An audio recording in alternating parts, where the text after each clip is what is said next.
de la telecapacitación del día de hoy a cargo del Instituto Nacional de Salud del Niño de Breña. Les pedimos que cualquier consulta o pregunta la hagan a través del chat y al final de la telecapacitación la vamos a responder. Le damos el paso a ustedes. Bienvenidos a todo el equipo del Instituto Nacional de Salud del Niño de Breña. ¿Cómo están? Buenos días, entonces damos por inicio la clase, la telecapacitación. El doctor Salinas es experto en el cateterismo, pero hemos hecho un acápite de que vamos a insistir en cómo diagnosticar rápido una cosa bien sencilla y práctica. Lo que va a hacer el doctor con la tomografía, cuándo pedirla, por ejemplo, y qué cosas espero, y si hay algo, cómo lo transfiero rápido al paciente. Entonces le damos pase al doctor Salinas para su presentación. Bueno, muy agradecido por la invitación. Entonces vamos a empezar por el tema que vamos a desarrollar es tomografía con contraste en cardiopatías congénitas. Pie derecho no me da, ¿no? Pie derecho o izquierdo. Ok. Entonces, un dato fundamental cuando uno decide tomar la angiotomografía o el angioten o la tomografía por contraste es que es un examen sumamente importante cuando uno estudia la anatomía extracardíaca. Me explico. La anatomía intracardíaca en las cardiopatías congénitas fundamentalmente se hace con el ecocardiograma. Ahora, la anatomía extracardíaca también se puede hacer con el ecocardiograma, pero fundamental es la precisión es con la angiotomografía. Es un hecho crucial que ustedes deben de saber. Repito, entonces, tomografía con contraste lo pedimos fundamentalmente cuando tenemos que ver un problema fuera del corazón. Me estoy refiriendo fundamentalmente a vasos, aorta, coronarias, arterias pulmonares, ¿no? El equipo que se usa es un tomógrafo multicorte, ese es el tipo de equipo que se usa, y la técnica usa rayos X, este sistema.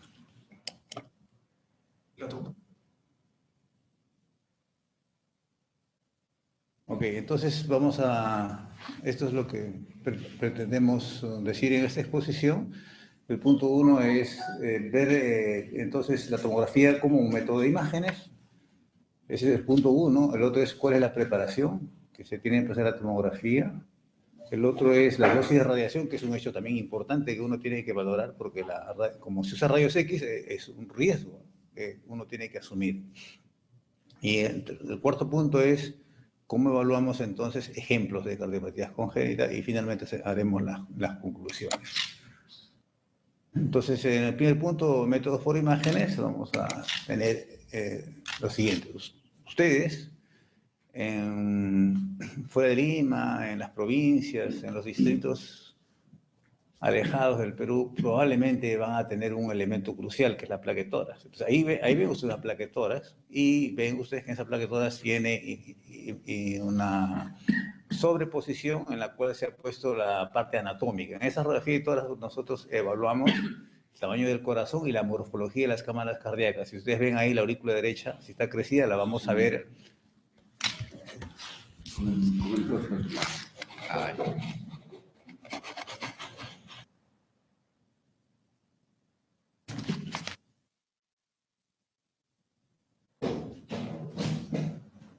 Falla, ¿no? Sí. Bueno, nosotros hoy tenemos la aurícula derecha, que está en el puntero, perdón. Está el ventrículo derecho, a este lado está el ventrículo izquierdo. Y aquí tenemos la aorta en la parte superior. Sí, el mouse no me está ayudando bien. Entonces nosotros tenemos posibilidades entonces con una plaquetórax de poder evaluar digamos, si hay un crecimiento de cavidades y qué cámara puede estar comprometida, ¿no? Entonces, obviamente con una plaquetórax aparte podemos ver problemas pulmonares. Y ustedes saben que las cardiopatías en general tienen mucha asociación a problema pulmonar.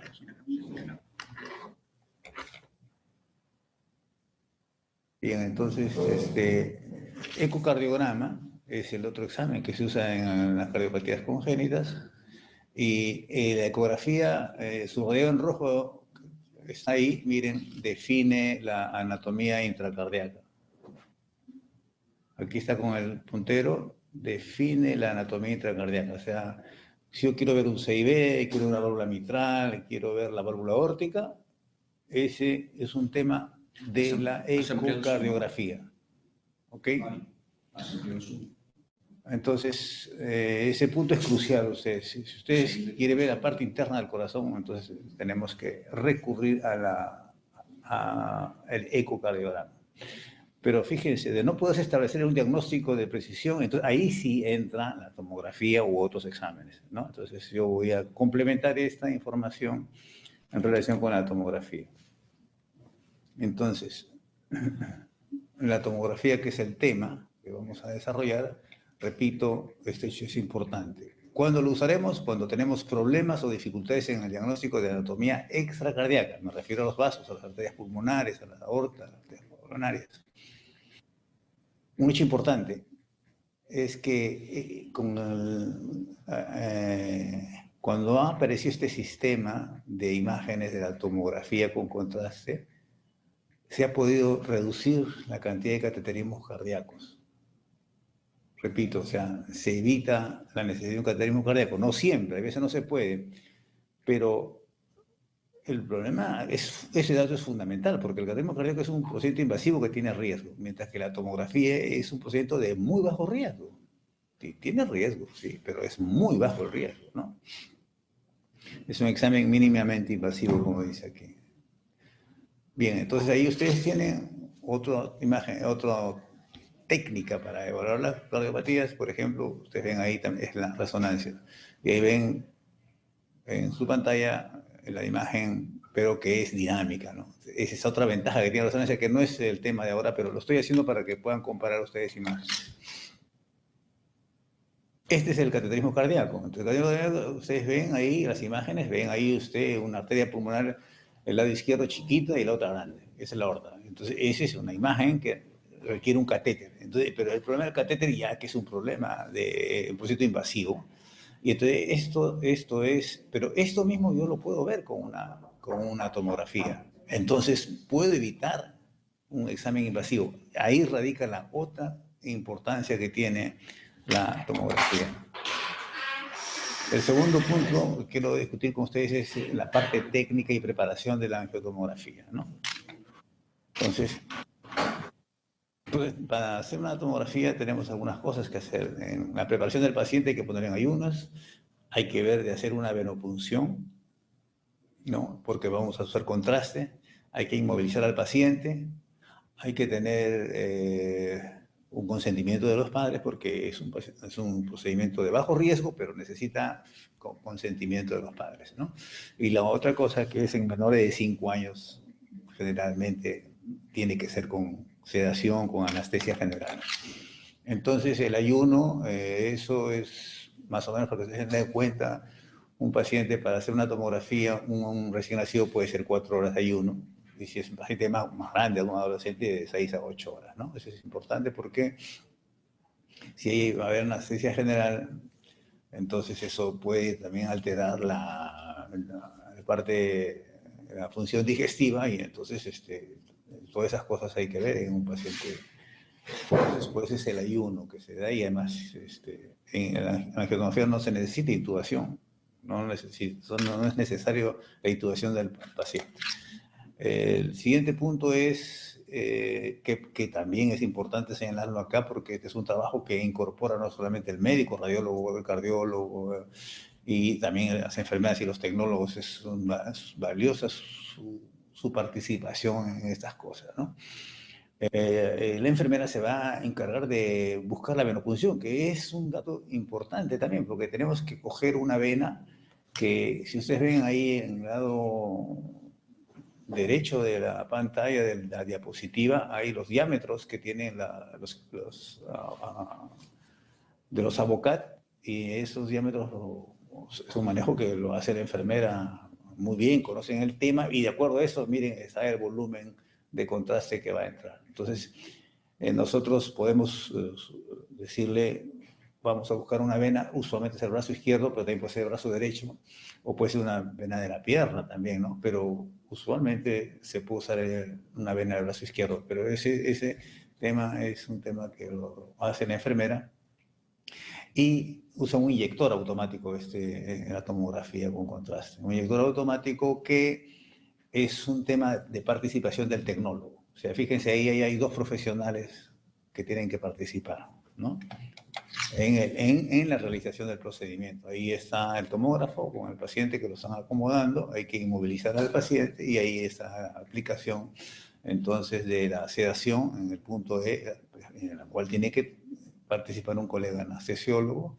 Usualmente la anestesia que se usa es anestesia inhalatoria, el Sotorane, anestesia inhalatoria, por unos pocos minutos es la necesidad de eso. Entonces, entonces, cuando se hace la tomografía hay un procesamiento de imágenes, ¿no? Ese procesamiento de imágenes va a una estación que se llama una vitrea, ¿no? Ahí donde ven al colega, aquí que está, ¿no? La estación de información donde se manipula la imagen y entonces estudiamos las imágenes en los planos axial, coronal y sagital. Explico esto. Axial es como si fuera un anteroposterior, coronal, perdón, la axial es como si fuera una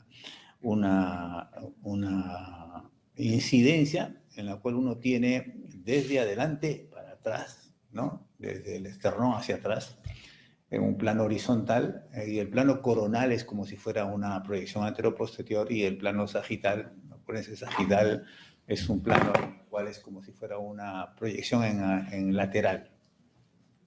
Mucho importante, este trabajo lo tiene que hacer un grupo multidisciplinario en el cual participa el radiólogo, el pediatra, el cardiólogo y también pediatras, los que hacen hemodinámica y el cirujano cardiovascular. Fíjense, es parte de la complejidad de esto, porque son elementos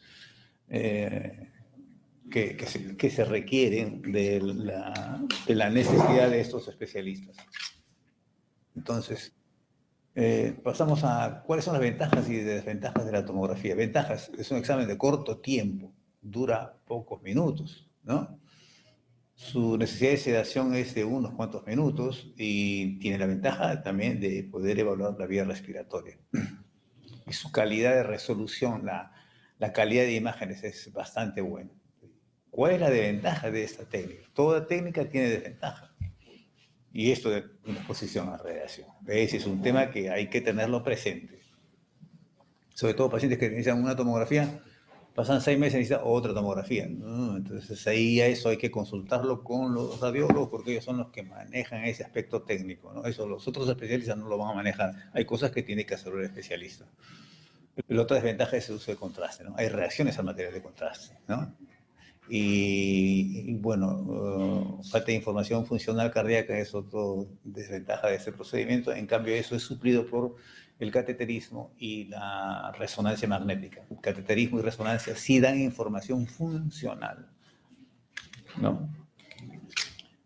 Dosis de radiación, y esto es una cosa que quiero que sepan porque es importante. Bueno, ese es un cuadro comparativo de cuál es la radiación que recibe un paciente comparando contra una placa de tórax, que si vamos a ponerle un número, una unidad, 1, como 1, un equivalente a 1. Cuando nosotros hacemos una tomografía computarizada de tórax con contraste, estamos hablando de 4, como si fuera 400, ¿no? Pasamos de una placa de tórax a una tomografía para una cardiopatía, tenemos 400. Se dan cuenta de que la radiación es mucho más, ¿no? Entonces, eso tenemos que tener mucho cuidado. La dosis de radiación, entonces, hay que tener cuidado con esa posibilidad porque ustedes saben que la radiación tiene otros problemas, ¿no? Que ese tema no solamente es bueno que lo sepan ustedes. Lo otro, evaluación de las cardiopatías congénitas. Entonces, vamos a pasar entonces una revista rápida a cuando uno hace angioten, tomografía, que es lo mismo, angioten, tomografía con contraste, y ¿Qué diagnósticos usualmente encontramos en los pacientes en los cuales la tomografía es de mucha edad? Mira, ahí está señalada el porcentaje. 18% nos da información de las arterias pulmonares. Entonces nos puede dar una estenosis de arteria pulmonar, me puede dar un dato de hipoplasia de arteria pulmonar, que significa unas arterias pulmonares chiquitas, ¿no? Me puede dar una información en la tetralogía de Fallot. Ahí esos son los diagnósticos más importantes en la cual el angioten ayuda mucho. El otro tema es en la aorta. En la aorta, coartación de aorta, fíjense, es de suma ayuda. Coartación de aorta es una patología extracardíaca, ¿no? Entonces, acá, para recordarles nuevamente, tomografía en angioten es para ver fundamentalmente anatomía extracardíaca, ¿no? En la patología de las arterias pulmonares son vasos que están fuera del corazón, igualito a la aorta. También nos permite evaluar coronarias en las anomalías congénitas, ¿no? Entonces, de información. Acuérdense que las coronarias son vasos que están saliendo fuera de la aorta, fuera del corazón. Entonces, aquí, ¿cuál es la utilidad del angioten en el diagnóstico de las cardiopatías congénitas? Fíjense, cuando un paciente es sometido a un angioten, después de haberse hecho rayos X, electrocardiograma y ecocardiograma, y es sometido a un angioten, hay posibilidades de que usando el angioten cambie su manejo. Y ese cambio de manejo es en más de un tercio de pacientes. Me explico. ¿Qué cosa es cambio de manejo? O sea, si yo estoy pensando con los datos que tengo de que va a entrar a una cirugía paliativa, cambio de manejo significa de que hago la tomografía y cambio la decisión inicial que había tenido de ir a un paciente con una cirugía paliativa a correctiva. Porque el angioten me ha dado la información necesaria que me hace cambiar de diagnóstico y me permite optar por una diferente cirugía. Entonces se dan cuenta de la importancia que tiene entonces la tomografía. Ahora, también la tomografía puede dar hallazgos nuevos que no fueron previstos en el ecocardiograma o básicamente en el ecocardiograma, ¿no? Y también ahí es la importancia, en esos dos puntos. Cambio en el manejo, antes de hacer una tomografía y haciendo la tomografía se pone otro diagnóstico, o que hay hallazgos nuevos que son fundamentales para la decisión quirúrgica. Y aquí vamos a dar ya ejemplos reales de cómo es la tomografía. Entonces ahí ven ustedes, a la izquierda está la parte anatómica y cómo lo ve entonces, cómo lo ve aquí.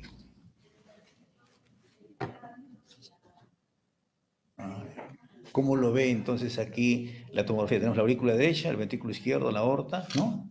Entonces, fíjense. Ya, ok.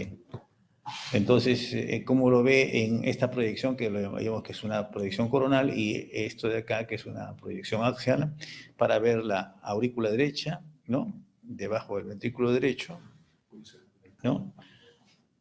Fíjense. Y aquí la aurícula izquierda. Entonces, ¿cómo lo vemos? ¿Cómo lo vemos en la tomografía? Ahí ven. Entonces, ustedes ven ahí las cuatro cavidades, ¿no? Aurícula derecha, ventrículo derecho, aurícula izquierda y ventrículo izquierdo. Entonces, es una proyección aquí que se llama coronal y esta es la proyección axial y este es un recordar de la parte anatómica, ¿no?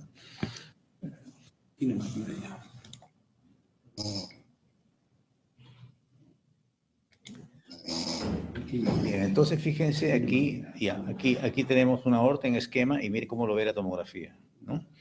Veo acá la aorta ascendente, el callado y la aorta descendente, ¿no? Es una excelente imagen, acá se ven incluso las coronarias. Entonces, esto es para evaluar parte de la anatomía extracardíaca que decía, ¿no? Ahí es muy de utilidad. Fíjense, otro ejemplo. Aquí tenemos ventrículo izquierdo, aorta ascendente, callado, el istmo, y aquí hay una estrechez, ¿no es cierto? Que es la coartación de aorta. Entonces, esto evita pues el cateterismo cardíaco. O sea, yo cuando tengo esto, el siguiente paso es el cateterismo terapéutico, ¿no? Ya no se daría más información diagnóstica, sino entrar a resolverlo o con un cateterismo terapéutico o llevarlo a cirugía. acá un ejemplo más de cómo, fíjense acá está la coartación, la flecha, y miren, en un procedimiento terapéutico, esto de acá también como para información de ustedes, eso lo estamos haciendo en el hospital. ¿Qué cosa es colocar un stent? Es una malla metálica, ¿no? Una malla metálica que se llama stent, que se pone sobre la obstrucción, ¿no? Para evitar la cirugía. Y este es un procedimiento terapéutico que se puede conseguir en pacientes mayores de 30 kilos y le evitamos la cirugía al paciente. Este es el grupo de los procedimientos terapéuticos, pero para eso yo he tenido que tener una información previa de la tomografía. Necesitamos esta información previa para hacer un plan, entonces, en el caso de que sea catéterico, o un plan quirúrgico. En este caso fue para un plan, para un caso terapéutico. Y entonces, fíjense, otra imagen extracardíaca, la aorta, y aquí tienen ustedes acá un conducto arterioso. Esto que ven acá es el conducto arterioso. Puedo ver la anatomía, la forma, es un conducto largo, ¿no? Y esta es la arteria pulmonar. Ah, no, ¿para qué abrir?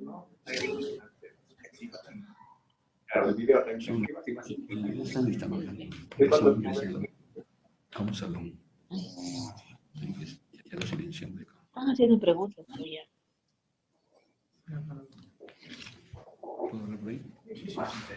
Por favor, la señorita que están hablando un ratito, que se escucha.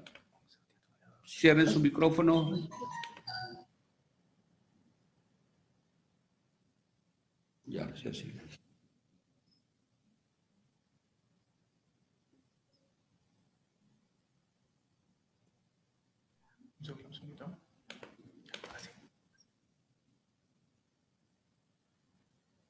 Yo te decía que acá hay el conducto que se ve como una estructura extracardíaca, y miren acá el dispositivo puesto para ocluir el conducto. Entonces, nos sirve entonces la tomografía para poder definir la anatomía y de acuerdo a eso nosotros entonces tener qué tipo de dispositivo, en este caso se ha puesto un tipo de dispositivo para ocluir este conducto arterioso. Pues se tapa ahí.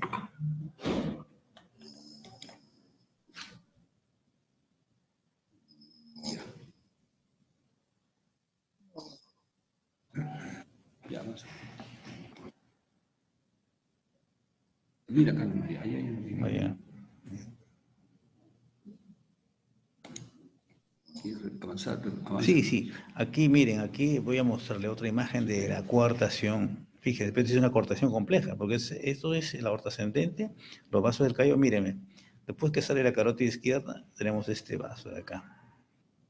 Este es lo que se llama el arco transverso, y este es el esquema. Es una obstrucción, es una coartación severa que no solamente... La mayoría de coartaciones están en este punto, donde está el puntero, pero en este caso es de la subclavia izquierda, es de la carótida izquierda, tronco brachicefálico. Entonces, fíjense, la estrechez viene acá. Entonces, uno tiene que, esta información la da la tomografía. También la puede dar el ecocardiograma, pero la calidad de imagen se ve bastante bien con la tomografía. Y con esto se puede desarrollar un plan quirúrgico.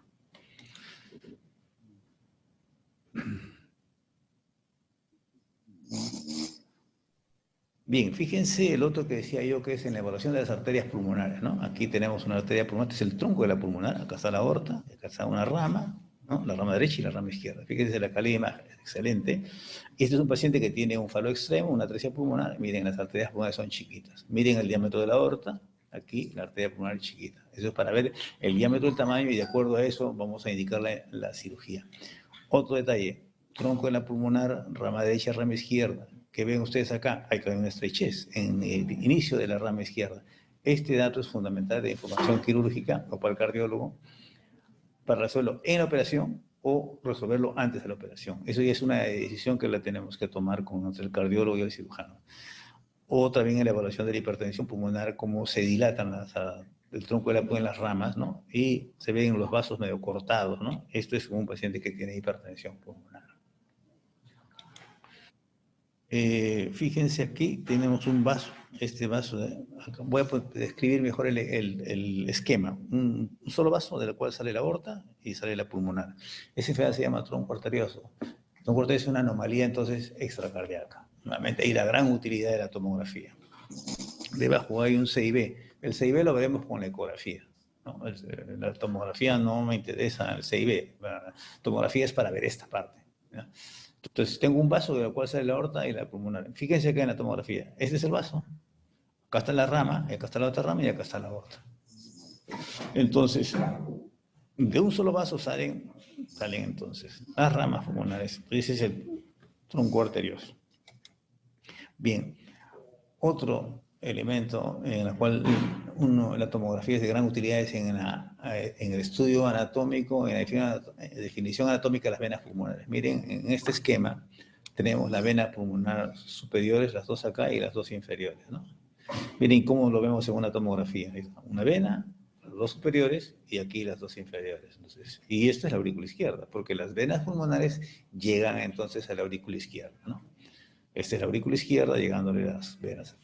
Este es en la tomografía, una aurícula izquierda con sus 4 venas pulmonares. Entonces es una excelente calidad de imágenes para poder definir. Entonces, ya entrando a la anomalía, estos son imágenes de un drenaje venoso anómalo pulmonar total.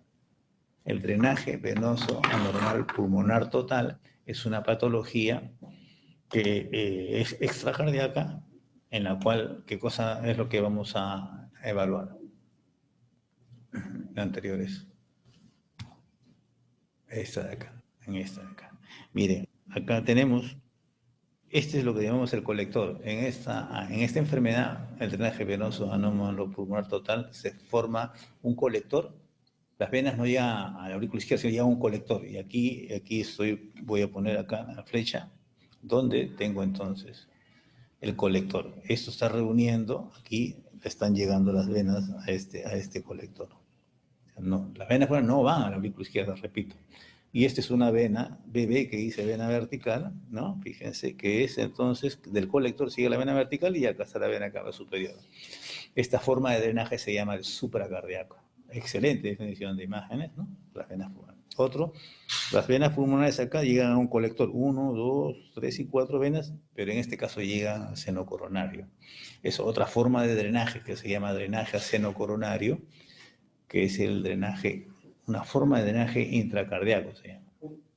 Y la otra forma de drenaje es el diafragmático, ¿no? En el cual tenemos las venas, 1, 2, 3 y 4 venas, llegan a un colector y ese colector sale del tórax y se va al abdomen. Este es el colector aquí, fíjense. Después da la vuelta acá y llega al final por la vena cava inferior a la aurícula derecha. Entonces, fíjense cómo con estas imágenes podemos definir los diferentes tipos de drenaje venoso anormal pulmonar total. Y su utilidad en el FALO, fíjense, acá está, este es un FALO. El FALO consiste en que el ventrículo derecho y el ventrículo izquierdo tienen una comunicación. Hay una obstrucción en la salida de la arteria pulmonar. Este es el tronco de la pulmonar y aquí están las ramas. Y como lo vemos en la tomografía, las ramas pulmonar derecha y la rama pulmonar izquierda, ¿no? Miren acá, también es para ver, este es el ventrículo izquierdo, acá está el ventrículo derecho. Bueno, acá también se puede ver muy bien el CIB, ¿no? Ventrículo derecho, ventrículo izquierdo y acá está la comunicación. Pero acá, para información de nosotros, anatomía de las arterias pulmonares es fundamental. Entonces, vamos a las conclusiones. Entonces, tenemos como conclusiones que es un método de mucha utilidad en el diagnóstico de las cardiopatías congénitas, sobre todo en patologías vasculares extracardíacas, ¿no? Cuando la ecocardiografía o el ecocardiograma no permite definir el diagnóstico o tiene dificultades técnicas. Donde más tiene dificultades técnicas el ecocardiograma es en la anatomía extracardíaca. La radiación es una limitante, ¿no? Ya he explicado que como es un examen de rayos X y toma múltiples imágenes, se necesita más radiación. Y obviamente de que tenemos que conocer con exactitud las indicaciones en las cuales debe haber este procedimiento y tratar de minimizar la exposición a la radiación. Muchas gracias por su atención y más bien estaríamos llanos a si hubiera alguna pregunta, alguna consulta de parte de ustedes. Las preguntas las pueden hacer por chat o por el audífono. Doctor Salinas, ¿cuándo un médico general un pediatra puede solicitar este examen siempre y cuando en la zona haya? ¿O en qué caso de patología es básico tener este angioten? Ya. En la mayoría de pacientes que van a cirugía cardíaca basta con el ecocardiograma. La mayoría de pacientes, ¿no? Porque la patología más frecuente, por ejemplo, es la comunicación interventricular, ¿no? Estadísticamente. Eso se resuelve con ecocardiograma. Entonces, la función más importante del angioten es cuando, por ejemplo, yo quiero ver a un paciente que le hago el ecocardiograma, veo que es un falot, y en el falot veo que las arterias pulmonares están bien, lo mando a cirugía con el ecocardiograma. Pero si veo que las arterias pulmonares distales, rama derecha y rama izquierda, están muy chicas, obligado a usar una tomografía, porque tengo que definir el tamaño, darle seguridad al cirujano, tengo que medir las dimensiones, tengo que hacer unos índices que necesita el cirujano para poder hacer la cirugía. Porque el cirujano tiene que definir, ¿hace cirugía paliativa o correctiva? ¿No? Entonces, una mala indicación en eso es fatal en estos casos. Ahí, por ejemplo. Lo otro es, repito, en coartación, fundamental, en drenaje venoso no total. Porque esta patología, como digo, es una patología extracardíaca en la cual... Ahora, hay veces incluso, nosotros nos hemos dado cuenta que hay grupos quirúrgicos en cardiopatías congénitas que teniendo la ecocardiograma con seguridades diagnósticas prefieren adicionar la tomografía, pero cuando fundamentalmente hay imágenes que están fuera del corazón. La mayoría de pacientes con cardiopatías congénitas se resuelve con ecocardiograma. Y la otra cosa es que esto ha evitado también la necesidad de cateterismo cardíaco, ¿no? El cateterismo cardíaco ahora está más centrado en las opciones terapéuticas que en las diagnósticas, ¿no? Con el angioten, la parte diagnóstica se resuelve bien y con la ecografía también, ¿no?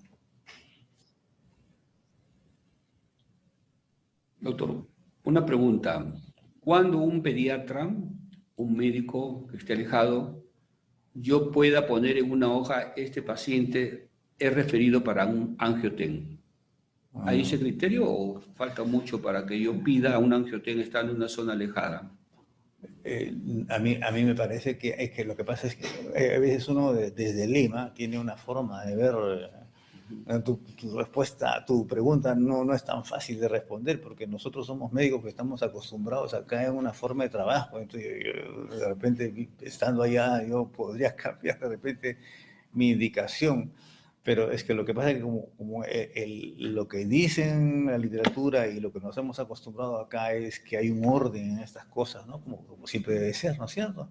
Nosotros evaluamos para un paciente desde la placa de tórax, ¿no? La placa de tórax, su electro, su ecocardiograma, y un grupito de pacientes, la mayoría se resuelve con eso, van a tomografía. Entonces, ¿cuándo el pediatra podría estar planteándose eso? Si la información del pediatra tiene de que entonces el paciente tiene una coartación o tiene un drenaje venoso anómalo pulmonar total o que tiene la posibilidad de una cirugía de tetralogía de Fallot, ahí hay que pensar en que va a necesitar una tomografía. Entonces, claro, ya la cuestión precisa se definirá con el cirujano, pero tienen que tenerlo en mente en esas posibilidades, ¿no? En la definición del angioten, una cuestión muy básica, la definición de este constructo, ¿qué consistiría? La palabra angioten. La palabra angioten en realidad es sinónimo. Angio, digamos, de imágenes de vasos, ¿no? Pero básicamente, cuando uno habla en mi especialidad, cuando yo hago tomografía con contraste, puedo decir tomografía con contraste de corazón y grandes vasos, puedo decir angioten esos son sinónimos. Las tres cosas van a significar lo mismo en cuanto a necesitar un tomógrafo, necesitar contraste, ¿no? Hacer contraste. Básicamente eso. Aunque si no hay, ustedes saben que si no hay patología cardíaca, entonces los pediatras usan mucho la indicación de solamente la tomografía para el problema pulmonar, ¿no? la otra ventaja que se me estaba escapando decirle es de que como yo tengo una tomografía y veo la patología cardíaca, y como el tomógrafo es excelente también para ver patología pulmonar, de paso yo le veo la patología pulmonar que pudiera tener. Y se saben que patología cardíaca y pulmonar van asociadas en muchas cosas, ¿no? Sobre todo los procesos neumónicos, van con mucha frecuencia asociados, ¿no? ¿Alguna pregunta desea hacer alguien por chat? Doctor, entonces quiere decir que si yo tengo un paciente, estoy lejos de Lima, tengo un ecocardiograma, el clínico me dice que hay un soplo y razón, le hago el ecocardiograma, me mandan con un positivo, luego le hago una tomografía, el radiólogo me dice positivo, entonces viendo esa secuencia de la zona más alejada que voy avanzando, ya lo envío a Lima y le puedo colocar en la historia, requiere angiotensia. Si usualmente uno está pensando en plan quirúrgico, sí. Claro, el tema es de que esa decisión tomando en sitios donde no se accede a la cirugía es un poco más complicado, ¿no? Porque de repente ahí el riesgo es de meterse a hacer una sobreexamen. Veo que estamos haciendo radiación. Entonces, claro, si yo digo, si me viene rayos X en un angiotem y hice un problema cardíaco, es poco probable que los radiólogos le van a aceptar esa orden, ¿eh? Porque el radiólogo va a decir radiación de patología cardíaca, debe dar precisión, y usualmente lo que pedimos eso acá en el trabajo de nosotros es el cardiólogo, ¿no? Pero digamos, eso no es problema. Digamos, si ustedes tienen acceso a una tomografía en el sitio donde están la referencia, eso se puede resolver con el cardiólogo si lo tuvieran a la mano, ¿no? No, la intención era, si vamos a la eco, el ecocardiograma, los análisis que habíamos dicho, yo puedo pedir para enviarlo al Limensis, paciente que requiere un angiotensia. Sí, pero lo que pasa es que lo veo con dificultad eso, porque la tomografía implica una cantidad de radiación importante. Si lo resuelves con ecocardiograma, ¿para qué le vamos a hacer angiotensia? Eso hay que verlo así, ¿no? O sea, nosotros cuando vemos las cosas claras no hacemos angiotensia. La mayoría de nuestros pacientes se andan con ecocardiograma, ¿no?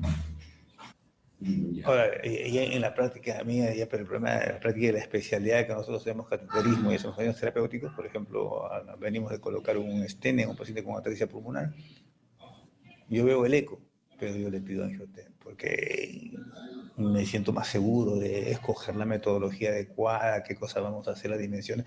Entonces, en esos casos sí es fundamental. Muy bien, doctor. ¿Alguna pregunta? Doctor Arteaga, ¿alguna pregunta? ¿Qué tal? Buenos días, ¿cómo están? Felicitarlos, doctor Salinas, doctor Luján, excelente la presentación y me gustó mucho lo que fueron las ilustraciones comparadas con las fotografías, fue muy didáctico. Me preguntaba aquí en Lima dónde se realizan las angiotem y en provincias también hay accesibilidad. Bueno, acá en el instituto sí tenemos un equipo bueno de tomografía de 64 cortes, y se usa tomografía pues en diferentes aparatos y sistemas, ¿no? Acá en Lima, ahora en la red del Ministerio de Salud, los hospitales que tienen esto que yo tengo conocido son los grandes hospitales, por ejemplo en el 2 de Mayo, donde se hace también cirugía de mi especialidad en cardiología, también se hace, ¿no? O sea, también en los grandes hospitales, en el Hipólito Unanue también tienen. Ahora, los hospitales grandes que no tienen eso, tienen ecocardiógrafos, ¿no? Ahora, fuera de Lima, en Chiclayo sé que hay, en Arequipa sé que hay, de acceso a la información que yo tengo, ¿no? No sé en otros centros de tomógrafos, son equipos realmente caros, ¿no?